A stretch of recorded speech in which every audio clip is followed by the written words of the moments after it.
खरं म्हणजे यापूर्वीच झारखंडमध्ये पण देखील मतदान झालं, कर्नाटकमध्ये झालं, लोकसभेत झालं. आता प्रियांका गांधी देखील जिंकल्यात. म्हणजे जेव्हा आपण हरतो तेव्हा ईव्हीएम घोटाळा म्हणायचं आणि जेव्हा आपण जिंकतो तेव्हा मग ईव्हीएमची ऐवजी बॅलेट पेपरची मागणी कुणी करत नाही. हे खरं म्हणजे दुटप्पीपणा आहे. हे खरं म्हणजे विरोधी पक्षाकडे कुठलाही आता मुद्दा राहिलेला नाही आणि विरोधी पक्षाला या महाराष्ट्रातल्या जनतेने, मी म्हणालो होतो की विरोधी पक्षाला या महाराष्ट्रातली जनता चारी मुंड्या चित करेल. आमच्या लाडक्या बहिणी, लाडके भाऊ, लाडके शेतकरी, लाडके ज्येष्ठ सर्व घटकांनी या राज्यातल्या विरोधी पक्षाला त्यांची जागा दाखवली. कारण घरी बसणाऱ्यांना लोक मतदान करत नाहीत, काम करणाऱ्यांना, फील्डवर उतरून काम करणाऱ्यांना लोक मतदान करतात. हे या निवडणुकीने दाखवून दिलेलं आहे. लोकसभेची आकडेवारी आपण जर पाहिली तर महायुतीला 2,48,12,627 मतं आहेत.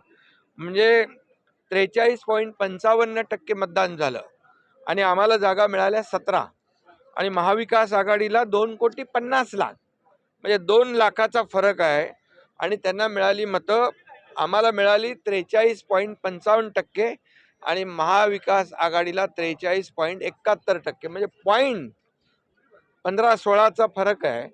आणि या पॉईंटमुळे आम्हाला जागा मिळाल्या 17 आणि महाविकास आघाडीला जागा मिळाल्या 31. मग हा ईव्हीएम घोटाळा झाला का म्हणायचा? मग तेव्हा त्यांनी कुठलाही ईव्हीएमच्या बद्दल आक्षेप घेतला नाही. आणि त्यामुळे आज काल मी आदरणीय पवार साहेबांचं देखील ऐकत होतो. त्यावेळेस त्यांनी म्हटलं की शिवसेनेला 79 लाख जागा मतं मिळाली आणि 57 जागा मिळाल्या आणि काँग्रेसला 80 लाख मतं मिळाली आणि त्यांना 16 जागा मिळाल्या. कारण काँग्रेसनी जवळपास 100पेक्षा जास्त जागा लढवल्या, आम्ही 80 जागा लढवल्या. त्यामुळे कमी जागा लढवल्या आणि त्यांनी जास्त जागा लढवल्या. त्यामुळे शेवटी हे प्रत्येक मतदारसंघ वाईज वेगळं वेगळं गणित आहे. हे किती मार्जिनने कोण निवडून आला, कोणी 1000 मतांनी निवडून आला. आता आमच्या 8-10 जागा 1200 मतांनी आम्ही हारलोय. मग त्या निवडून आल्या असत्या तर आमच्या 70 जागा झाल्या असत्या. मग 79-80 लाखामध्ये 70 जागा, मग याच्यावर तर मोठा आक्षेप घेतला असता. परंतु मी आपल्याला मुद्दाम या ठिकाणी सांगतो, लोकसभेमध्ये शिवसेनेला 73,67,674 मतं मिळाली आणि NCPला 58,51,166 मतं मिळाली. पण आम्हाला मिळाली 73 लाख आणि NCPला मिळाली 58 लाख आणि आम्हाला मिळाल्या 7 जागा, NCPला मिळाल्या 8 जागा. मग तिथं ईव्हीएम घोटाळा झाला का? हा देखील माझा सवाल आहे. त्यामुळे एवढंच मी या ठिकाणी सांगतो की ईव्हीएम वर आक्षेप घेणं, मग तुम्हाला विजय मिळतो, तुम्हाला जेव्हा जागा जास्त मिळतात त्यावेळेस ईव्हीएम चांगला असतो आणि जिथं जेव्हा पराभव होतो तेव्हा ईव्हीएम खराब असतो. असं या एक फक्त ईव्हीएमवरच नाही आहे, पण सुप्रीम कोर्टापासून निवडणूक आयोगापर्यंत प्रत्येक वेळेला विरोधी पक्षाने जेव्हा जेव्हा त्यांच्या बाजूचा निकाल लागला तेव्हा तेव्हा त्यांना चांगलं म्हटलं. ही यंत्रणा चांगली आहे, सुप्रीम कोर्ट, हायकोर्ट चांगलं आहे. आणि जेव्हा जेव्हा त्यांच्या विरोधामध्ये निकाल लागला तेव्हा सुप्रीम कोर्टावर देखील आक्षेप घेतला यांनी, सुप्रीम कोर्टावर देखील आरोप केले. खरं म्हणजे हे लोकशाहीला घातक आहे. आणि या महाराष्ट्रामध्ये आता लोकशाही मार्गाने झालेल्या निवडणुका ज्या आहेत, या सर्व जनतेने गेल्या 2.5 वर्षाचं जे आमचं काम महायुतीचं हे पाहिलं. आणि मी पुन्हा पुन्हा सांगण्याची गरज नाही की 2.5 वर्षामध्ये महाविकास आघाडीने बंद पाडलेले प्रकल्प मी, देवेंद्रजी, अजित पवार यांनी आम्ही एवढ्या वेगाने पुढे नेले. आणि दुसरीकडे कल्याणकारी योजना आम्ही सुरू केल्या, लाडक्या बहिणीपासून, लाडक्या भावापासून, लाडका शेतकरी, सगळ्या योजना सुरू केल्या. आणि या योजनांचा परिपाक जो आहे, मी नेहमी म्हणायचो या कामांची पोचपावती आम्हाला या निवडणुकीमध्ये बघायला मिळेल आणि तसाच झाला। शरद पवार साहेबांचा आम्ही सन्मान करतो, पण त्यांनी या वयामध्ये अशा प्रकारचा खोटारडेपणा करायचा, पराभव झाला तर स्वीकारून घ्यायला पाहिजे होता। पण जेव्हा पराभव स्वीकारता येत नाही तेव्हा काहीतरी जनतेला पुन्हा कन्फ्यूज करण्याचं आणि कन्फ्यूज करून पुन्हा एकदा आपलं अपयश लपवण्याचं काम अशा प्रकारच्या कृत्यामधून करण्याचा प्रयत्न शरद पवार साहेब करतायत। विधानसभेमध्ये प्रचंड मोठा पराभव जनतेने नाकारलं आणि म्हणून आता येणाऱ्या स्थानिक स्वराज्य संस्थाच्या निवडणुकामध्ये पराभवाची भीती आणि मग यामधून जनतेला कन्फ्यूज करून आपल्या स्थानिक स्वराज्य संस्थेमध्ये पुन्हा आपली जमानत वाचवण्याकरता शरद पवार साहेब धडपड करतायत। आणि मार्कडवाडीमध्ये आलेले लोक कोण आहेत? पवार साहेबांचे कार्यकर्ते आहेत। जनता कुठे आहे? जनतेने तर विधानसभेला दाखवून दिलं की लोकसभेचा खोटारडेपणा जो होता तो जनतेने नाकारला आणि विधानसभेला जनतेने आम्हाला भरभरून मतं दिले आहेत। मग एवढंच आहे तर मार्कडवाडीमध्ये यापूर्वी ज्या ज्या निवडणुकीमध्ये ईव्हीएमवर मतदान झालं त्या मतदाराची आकडेवारी जर बघितली तेव्हा का आक्षेप घेतले नाही? मार्कडवाडीमध्ये एकदाच मतदान थोडी झालाय, अनेक निवडणुकीत मतदान झालाय। मग स्थानिक स्वराज्य संस्थात ईव्हीएमवर झालाय, त्यानंतर विधानसभेत ईव्हीएमवर मतदान झालाय, मशीनवर मतदान झालाय, त्यानंतर विधानसभेत झालाय, लोकसभेत झालाय, अनेक लोकसभेत अनेक विधानसभेत मतदान झालाय, तेव्हा आक्षेप घेतला नाही। पण जाणून बुजून जाणीवपूर्वक या महाराष्ट्राला पुन्हा एकदा या महाराष्ट्रामध्ये आपल्या या ईव्हीएमवर मशीनवर दोष देऊन पुन्हा एकदा आपलं अपयश लपवण्याचं पाप पवार साहेब करतायत। मला वाटतं जनतेला सारं समजलं आहे किती नौटंकी केली राहुल गांधींनी केली, पवार साहेबांनी केली किंवा अजून त्यांच्या महाविकास आघाडीच्या नेत्यांनी केली। महाराष्ट्र नौटंकीला कंटाळला आहे, महाराष्ट्र विकासाच्या बाजूने आहे, महाराष्ट्राला महायुतीकडनं अपेक्षा आहे आणि महायुतीचं सरकार देवेंद्रजींच्या नेतृत्वामध्ये या महाराष्ट्राला प्रचंड ताकदवान आणि महाराष्ट्र हा देशातला क्रमांक 1चे राज्य करण्याकरता आम्ही काम करणार आहोत। सर, उत्तम जानकर म्हणतायत की मी राजीनामा देतो, बॅलेट पेपरवर तुम्ही मतदान घ्या, त्यासाठी मी तयार आहे। असा आहे, हा खोटारडेपणा आहे। महामानव डॉक्टर बाबासाहेब आंबेडकरांच्या संविधानाचा अपमान आहे। निवडणुकीमध्ये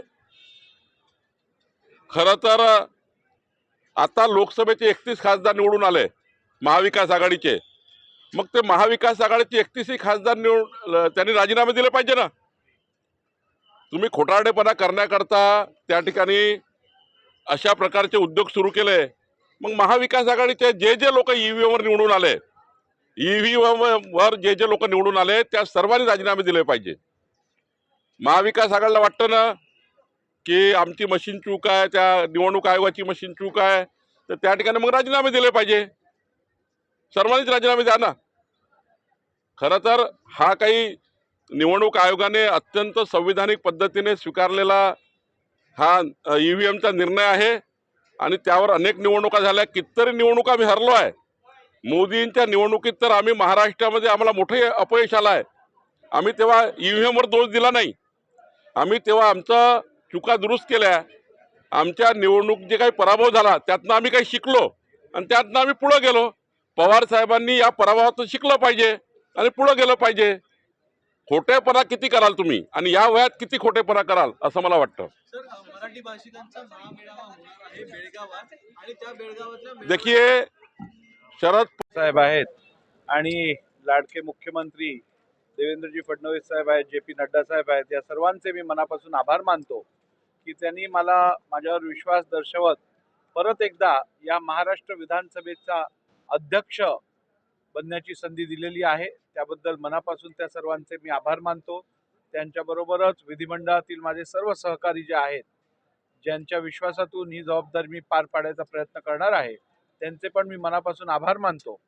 आणि आपल्या सर्वांना माहीत आहे, भारतीय जनता पार्टी ही पार्टी विथ अ डिफरन्स म्हणून जाणली जाते. आणि म्हणून ज्या वेळेला कुठच्याही पदाची जबाबदारी एखाद्या व्यक्तीला दिली जाते, त्यावेळेला त्याचं वय किंवा त्याचा अनुभव केवळ ग्राह्य धरला जात नाही, तर त्याचं मेरिटही बघितलं जातं. आणि मेरिट ओरिएंटेड यूथला प्रमोट करायचं काम भारतीय जनता पार्टीने सातत्याने केलेलं आहे. आणि त्यामुळे आपल्याला ही निवड दिसून येत आहे. सर आज तुम्ही अर्ज भरलेला आहे, मात्र या लोकशाही पद्धतीवरती विरोधकांचं पण सहमत आलेलं आहे का? कारण दुसरीकडे ईव्हीएम विरोधात मरकळवाडीमध्ये शरद पवारांसहित सर्व विरोधी पक्षाचे नेते आंदोलन करतात. लोकशाहीवरती विश्वास नाही म्हणूनच हे आंदोलन करायचा प्रयत्न केला जात आहे. आपण जर बघितलं असेल तर लोकसभेला ईव्हीएम माध्यमातूनच निवडणुका घेतलेल्या, त्यावेळेला कोणीही कसली तक्रार केली नाही, राजीनामे दिले नाहीत. आता अचानक आपल्या मनाविरुद्ध एखादी गोष्ट घडली किंवा कौल आला की त्याचं खापर निवडणूक आयोगावरती फोडायचं, हा केविलवाणा प्रकार सातत्याने विरोधकांकडनं होत आहे. आणि मला असं वाटतं की येणाऱ्या काळात आपण संविधानिक संस्थांवरती असे हेतू आरोप न करता त्यांच्यावर विश्वास ठेवून संविधानाने दिलेल्या जबाबदाऱ्या योग्यरित्या पार पाडायच्या. आणि जनतेने दिलेला मॅन्डेट जो आहे त्याचा कुठेही अवमान व्हायला नाही पाहिजे, याची काळजी ही सातत्याने आपण घेणं आवश्यक आहे. एकजूट नाहीये का विरोधकांमध्ये? कारण त्यावेळेला सातत्यानं तुमच्यावर सुद्धा आरोप केले जात होते आणि आता संविधानिक प्रक्रियेची दुसरी निवडणूक आहे, त्या आयोगावर सुद्धा टीका केली जाते आहे. ही बाब सत्य आहे की माझ्यावर पण यापूर्वी अनेक लोकांकडनं टीका झालेल्या, परंतु टीका करण्या व्यतिरिक्त त्यांनी कुठचंही काम केलं नाही. कारण मी दिलेला निर्णय असेल किंवा मी दिलेले आदेश असतील, ह्याच्यात कुठच्याही प्रकारची त्रुटी दाखवण्यात कोणीही यशस्वी झालं नाही आहे. आणि त्यामुळे अशा टीकाटिप्पणींवरती मी काय विशेष लक्ष देत नाही. परंतु उद्यापासून मी या विधानसभेच्या अध्यक्ष म्हणून जबाबदारी जेव्हा पार पाडायचा प्रयत्न करीन, तेव्हा सर्व माझ्या सहकाऱ्यांची मला साथ लाभेल आणि त्यांच्या शुभेच्छा घेत या महाराष्ट्राच्या जनतेला मी न्याय देईन असा प्रयत्न माझा सातत्याने राहील. आणि निरपक्षपणे कुठचाही पक्षपात न करता सगळ्यांना समान न्याय देईन, एवढंच आपल्या माध्यमातून सांगतो. सातत्याने भाजपला टार्गेट केले जाते, कारण थोड्या वेळापूर्वीच आदित्य ठाकरे यांनी टीका केलेली आहे. समाजवादी पक्ष जो आता महाविकास आघाडीतून बाहेर पडलेला आहे, ती भाजपची बी टीम आहे असं आता आदित्य म्हणतात. मला आज कुठच्याही प्रकारचं राजकीय वक्तव्य करायचं नाहीये, परंतु मला वाटतं अंतिम निर्णय हा जनता जनार्दन घेत असते. आणि जनतेचा कोणावरती विश्वास आहे ते जनतेने आपल्या मॅन्डेटमधनं दाखवलेलं आहे. भावना है कि अगर बैलेट पेपर पे हो तो चुनाव हो सकते हैं, लेकिन हमें पता है कि ये इलेक्शन कमीशन जो भाजपा के दफ्तर से चलता है वो होगा नहीं.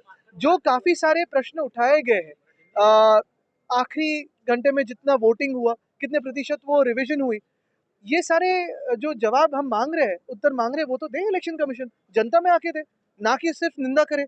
देखो, हंसी मजाक करनी है तो वो कपिल शर्मा शो पे भी जा सकते हैं या कई कॉमेडी शो पे जा सकते हैं और बात कर सकते हैं. वैसे तो उन्होंने चुनाव भी वैसे ही कॉमेडी जैसे चला है. इतनी परसेंट की रिवीजन, कितने प्रतिशत की रिवीजन हुई 2 दिनों में? कभी आपने इलेक्शन कमीशन के इतिहास में या सारे जो चुनाव है इस देश में, उसके इतिहास में देखा है कि इतनी रिवीजन होती है कभी 2 दिनों में? सर, हिंदुत्व को लेकर महाविकास आघाड़ी में टकराव दिखाई दे रहा है. समाजवादी पार्टी एक तरफ जहां बोल रही है कि वो अलग हो जाएगी, आप ही की देखिए, पार्टी के मैं उन पे ज्यादा बयान नहीं देना चाहता. वो कभी कभी भाजपा की बी टीम, यानी यहाँ क्या अखिलेश जी के नहीं, अखिलेश जी अपनी लड़ाई लड़ रहे हैं, यहाँ की जो है वो कभी कभी भाजपा की बी टीम की जैसे बर्ताव करते हैं वो हमने पहले भी देखा है. और इस चुनाव में भी मुझे ज़्यादा बोलने के लिए आप इस पर ना लाइए. उन्होंने किसकी मदद की, कैसे मदद की, तो सबको जाहिर है. लेकिन मैं ये कहना चाहता हूँ कि कल का जो ट्वीट था वो पहले भी करते हैं, लेकिन हमारा जो हिंदुत्व है स्पष्ट है. हमने कभी ये नहीं कहा कि हम हिंदुत्ववादी नहीं है. हमारा हिंदुत्व घर में चूल्हा जलाने वाला हिंदुत्व है, हाथ को काम देने वाला हिंदुत्व है, हृदय में राम और हाथ को काम, ये करने वाला हिंदुत्व. और हम स्पष्ट है, हमारा हिंदुत्व सबको साथ में लेके चलने वाला है. यानी कहा था भाजपा ने सबका साथ सबका विकास, लेकिन हम सबका साथ सबका विकास असल में करते हैं, कहते हैं और करते भी आए हैं। हमें महाविकास आघाड़ी में ये जो ए टीम्स बी टीम्स है वो ना सिखाया, महाराष्ट्र ने देखा है कि हिंदू हो, मुस्लिम हो, सिख हो, ईसाई हो, पारसी हो, बुद्धिस्ट हो, सारे लोगों को साथ में लेके आगे जाने का काम उद्धव बाला साहब ठाकरे इस व्यक्ति ने किया है और हम आगे भी करते रहेंगे। और यही हमारा हिंदुत्व स्पष्ट है, हृदय में राम, हाथ को काम। ममता बनर्जी जी ने कहा है कि इंडिया गठबंधन का वो लीड करने के लिए इच्छुक है। आपको भी क्या लगता है, क्योंकि बाकी और पार्टियां समर्थन कर रही है इंडिया गठबंधन? इंडिया गठबंधन ये हमारे देश के संविधान के लिए लड़ रहा है, हमारे लोकतंत्र के लिए लड़ रहा है। दिल्ली में भी अगर आप देखिए, लोकसभा में हो या हर एक राज्य में हो, हमारा जो गठबंधन है हमारे संविधान और हमारे जनता की आवाज़ के लिए लड़ रहा है। ममता दीदी तो हमारी बहुत करीबी है, उत्कृष्ट नेता भी है। वैसे ही केजरीवाल साहब अभी चुनाव में दिल्ली में उतरेंगे, तो ये सारे लोगों में बातचीत हो और आगे कर सकते हैं। अपोजिशन लीडर के तौर पर आज विधानसभा अध्यक्षाचं फॉर्म भरायची आखरी वेळ होती 12 वाजता. आम्ही 11:30 वाजता माननीय मुख्यमंत्र्यांना भेटलो. आमचं महाविकास आघाडीचं एक डेलिगेशन आम्ही त्या ठिकाणी होतो. महाराष्ट्रामध्ये परंपरा राहिलेली आहे की विधानसभेचं अध्यक्षपद हे निर्विरोध निवडून आलं पाहिजे आणि ती परंपरा कायम राहावी या दृष्टिकोनातून आम्ही त्यांना भेटलो. आणि एक मरकडवाडीचाच इश्यू नाही आहे, महाराष्ट्रातल्या प्रत्येक गावामध्ये हा इश्यू निर्माण झालेला आहे. जनतेच्या मनात अजूनही आलेलं सरकार हे जनतेच्या मनातलं नाही, जनतेच्या मतातलं नाही. सरकार कसं आलं हेच लोकांना अजूनही महाराष्ट्रात संभ्रम आहे. त्यामुळे अनेक गावामध्ये ग्रामसभेचे ठराव घेण्याची प्रक्रिया सुरू झालेली आहे महाराष्ट्रात. आणि याची दखल मुख्यमंत्री काय घेणार, याची दखल माननीय निवडणूक आयोग आणि माननीय सुप्रीम कोर्ट यांनी याची दखल घेतली पाहिजे. हा असंतोष लोकशाहीमध्ये या पद्धतीचा निर्माण होणं, दिवसाढवळ्या लोकशाहीचा खून होणं, याची दखल या निमित्तानं या दोन्ही संस्थांनी घेतली पाहिजे, या संविधानिक संस्थांनी घेतली पाहिजे. ही भूमिका आता महाराष्ट्राच्या जनतेची आहे आणि म्हणून या पद्धतीच्या ठरावाची मोहीम आणि मॉक पोलिंगचं दृष्टिकोन ठेवून लोक काम करतात, तर याची दखल घेतली गेली पाहिजे. ही भूमिका काँग्रेस पक्षाची आहे. अजूनही त्यांचा कुठला प्रोग्राम आलेला नाही, आला की आम्ही तुम्हाला कळवू. नाना काल तुम्ही बहिष्कार घातला, रात्रभरात असं काय घडलं की आज सभापती घ्यावी लागली? मला एक कळत नाही, प्रश्न तुम्ही असा विचारला की त्या प्रश्नाचं तुम्हीच उत्तर दिलं पाहिजे असं मला वाटतं. कारण की मूळ प्रश्न असा आहे की आताच ते जो पहिला प्रश्न विचारला त्या प्रश्नावरच मी सांगतो की जनतेच्या भावना आहेत की हे जे सरकार आहे जनतेच्या मतातलं नाही. आमची मतं चोरली गेलेली आहेत. रात्री 76 लाख जी मतं वाढली तिथंच हा सगळा सगळी दाळ काळी झालेली आहे. त्यामुळे लोकांच्या भावना आहेत आणि जनभावना मांडणं त्याच्यासाठी हे सभागृह आहे.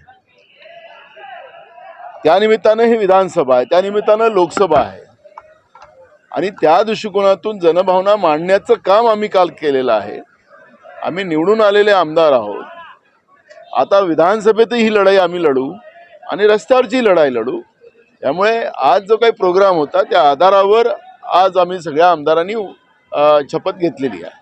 मला वाटतं नाना पटोले मान्यता नसलेल्या शाळेमध्ये पास झालेले असावेत आणि त्यामुळं त्यांचा अभ्यास जरा कच्चा आहे कायद्याचा.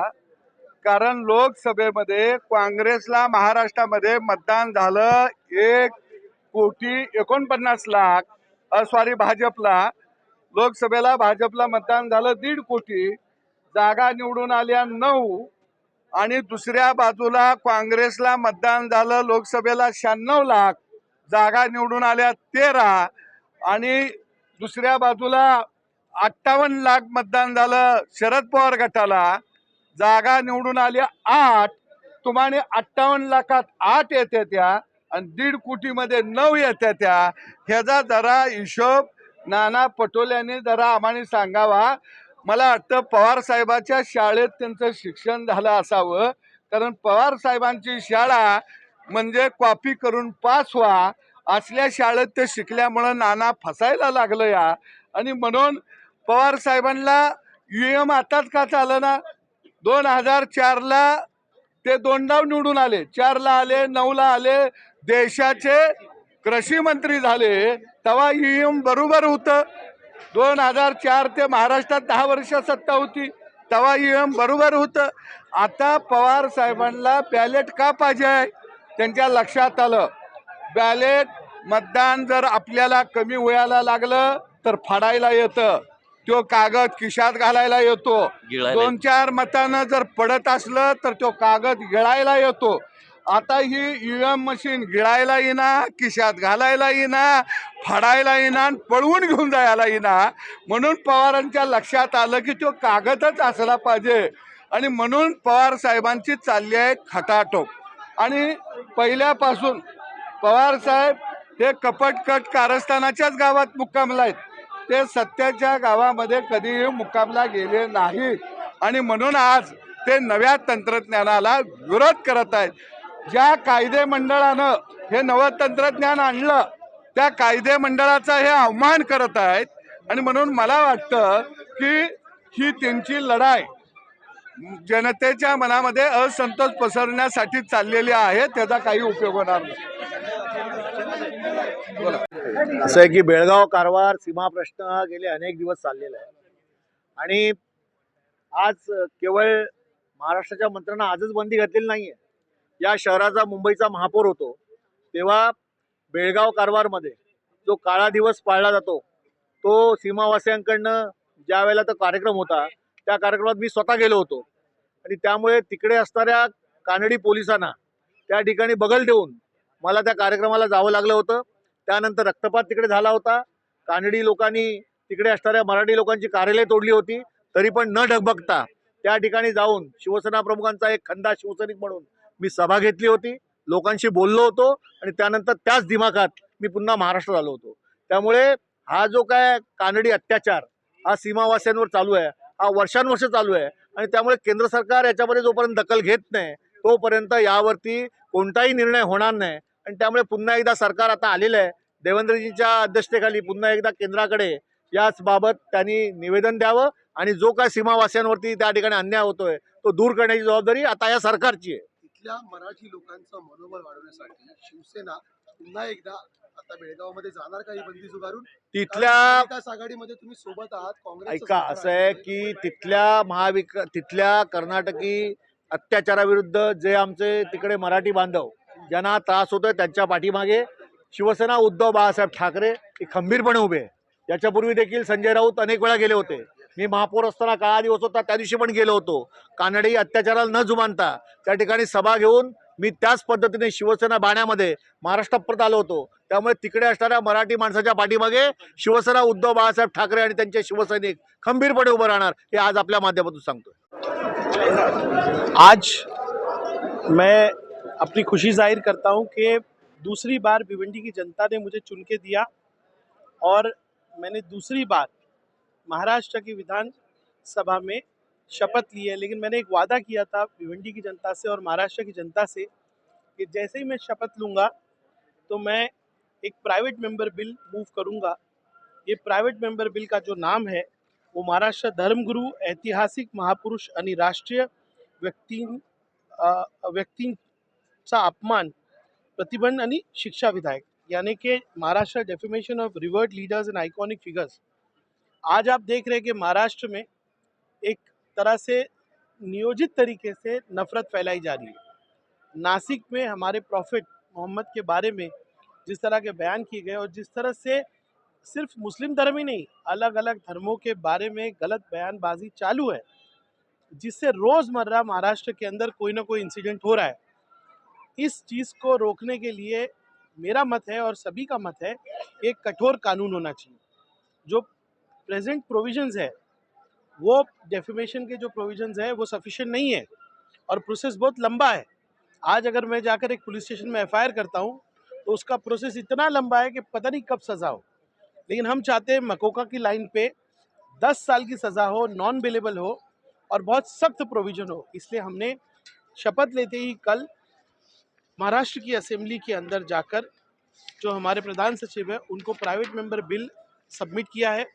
मेरा निवेदन रहेगा सभी पक्षों से और सरकार से क्योंकि महायुति की भी सरकार क्या चाहती है, लॉ एंड ऑर्डर चाहती है। महायुति की सरकार भी क्या कहती है कि हम सभी धर्मों का सम्मान करते हैं। तो मैं सरकार से भी कहूँगा और सभी पक्षों से कहूँगा कि इस प्राइवेट मेंबर बिल का आप समर्थन करें, ताकि महाराष्ट्र में किसी भी धर्म की भावनाओं को ठेस पहुंचाने के पहले, किसी भी महापुरुष के बारे में कुछ गलत कहने के पहले लोग डरे कि यहाँ पर महाराष्ट्र में ऐसा प्रोविज़न है कि अगर आपने हमारे प्रॉफिट के बारे में, हमारे रिलीजन के बारे में या किसी भी धर्म के बारे में, मैं तो कह रहा हूँ ये जो प्रोविज़न है बिल का, ये सभी धर्मों के लिए है, सभी महापुरुषों के लिए है। तो यहाँ पर एक भय होना चाहिए कि आपको मकोका के स्तर पे सज़ा हो सकती है। आप देखिए जितने डेफेमेशन के केस है, आज कई 100 केसेस पुलिस स्टेशन में हो चुके हैं, FIR हो चुके हैं, एक अरेस्ट नहीं होता। लोग बिंदास घूमकर कहते हैं कि मस्जिदों में आके मारेंगे, कोई भी तरह की बयानबाजी होती है और इससे तनाव बढ़ता है, इससे समाज को नुकसान होता है। इसलिए ये प्राइवेट मेंबर बिल मैंने मूव किया है। मुझे उम्मीद है कि सरकार की तरफ से और सभी पार्टियों की तरफ से एक सकारात्मक विचार इस पे होगा। पहले ही मैंने कई मेंबर से बात की है, सबका ये एक मत है कि इस तरह का प्रोविजन होना चाहिए। इसलिए मैंने ये देखिए, आपको मैं ये मेरा प्राइवेट मेंबर बिल दूंगा। हमने ये कहा है, 2 बात कही है कि जो प्रेजेंट डेफेमेशन के लॉ है भारतीय न्याय संहिता में, वो इनसफिशिएंट है। हमने मकोका के ही प्रोविज़न ले लिए हैं और मकोका के प्रोविज़न लेकर हमने ये बिल ड्राफ्ट किया है। अब ये लीगल साइट पे गया हुआ है और भी इसमें सजेशन ऑब्जेक्शन आएंगे। मूल इसका क्या है कि डेफेमेशन का जो एग्जिस्टिंग प्रोविज़न है भारतीय न्याय संहिता में, वो सफिशिएंट नहीं है। इसलिए मकोका के प्रोविज़न लेके एक नया कानून स्पेसिफिकली इसके लिए बनाने के लिए स्पीडी ट्रायल, उसके अंदर एविडेंस कलेक्टिंग के अंदर, अभी जैसे हमने शक्ति बिल में किया था कि जो इलेक्ट्रॉनिक मीडिया है या जो सर्विस प्रोवाइडर, उनको 7 दिन के अंदर उनको एविडेंस देना पड़ेगा। यानी कि अगर हमको ट्रायल भी करना है तो महीने 1.5 महीने में हम चार्जशीट फाइल कर दें और उसको सज़ा दे सके, ऐसे प्रोविजंस इसमें है। इसकी कॉपी हम आपको देंगे। इसके अलावा क्या आप बीजेपी की बी टीम है? आपके साथी आदित्य ठाकरे, आपके दोस्त कह रहे हैं कि आप बी टीम है, आप बीजेपी के लिए काम करते हैं। देखिए, जो आज उनको पोडियम पे आके जवाब देना चाहिए था वो ये था कि महाविकास अघाड़ी के अंदर 2 मूल्यों पे महाविकास अघाड़ी बनी है। एक है कि हम संविधान की संरक्षण करना चाहते हैं, दूसरा कि हमारे जो सेक्युलर मूल्य है, यानी कि सर्वधर्म सद्भाव, और जो परिभाषा सम्मान्य उद्धव बाला साहब ठाकरे साहब ने हमें दी थी हिंदुत्व की, कि हाथ को काम, उसके बाद उन्होंने कहा था कि हमारा हिंदुत्व जो है वो सबको साथ लेके चलने का हिंदुत्व है। हमारा हिंदुत्व वो है कि जो हम सबका सम्मान करना चाहते हैं। हमारा हिंदुत्व वो है कि जो सबका संरक्षण करता है। दूसरी बात जो विषय हमने उठाया था वो ये था कि भाई आपको सर्वधर्मों का मत मिला है, तो आप इस तरह की कोई ट्वीट, इस तरह की कोई भावना मत फैलाइए जो कट्टर हिंदुत्ववादी की तरफ जाती है। उन चीज़ों का उनको उत्तर देना था, शायद उनके पास उत्तर नहीं था, इसलिए उन्होंने इस तरह की बात कही। उद्धव ठाकरे के खाने के और दिखाने के दांत अलग हैं क्या? देखिए, जो समाजवादी पार्टी इंडिया अलायंस का हिस्सा है और बीजेपी को जहाँ जहाँ हमको हराना है वहाँ पे हम पूरी तरह से इंडिया अलायंस के साथ हैं। महाविकास अघाड़ी का इलेक्शन महाराष्ट्र में हो चुका है। अब जो छोटे इलेक्शंस है लोकल बॉडीज के, उसमें केस बाय केस पे निर्णय लेंगे हम। मी काय आता राष्ट्रीय पातळीवरचा नेता नाही आहे आणि त्यामुळे ममता बॅनर्जींचं स्टेटमेंट मी वाचलं वर्तमानपत्रामध्ये आज, आणि शेवटी हा महाविकास आघाडीचा प्रश्न आहे आणि राष्ट्रीय आघाडीचा प्रश्न आहे, तर त्यांनी त्याच्यामध्ये बसून ते निर्णय घेतील, पण हा प्रश्न काही राज्य लेवलचा नाही। सर, हिंदी में जाना चाहेंगे, कल जो विरोधक है उन्होंने बॉयकॉट, मुख्यमंत्र्यांची भेट घेतली आणि त्यांनी अशी मागणी केली आहे की विरोधी पक्षनेत्याच्या बाबतीत चर्चा झाली पाहिजे। तुम्ही कसं बघता, कारण तुम्ही सत्तेतला भाग आहात? असं आहे की पार्लमेंटमध्ये सुद्धा 2 टर्ममध्ये विरोधी पक्षनेते नव्हते, तरीसुद्धा विरोधी पक्षनेत्यांचे सगळे अधिकार ज्यांची संख्या जास्त आहे त्या पक्षाला दिले गेले। आता याबाबतचा निर्णय मुख्यमंत्री आणि दोन उपमुख्यमंत्री बसून त्याच्यामध्ये घेतील. मग विरोधी पक्षनेतेपद असो किंवा त्याच्यामध्ये उपाध्यक्षपद असो, याचा निर्णय मुख्यमंत्री आणि दोन उपमुख्यमंत्री घेतील. सर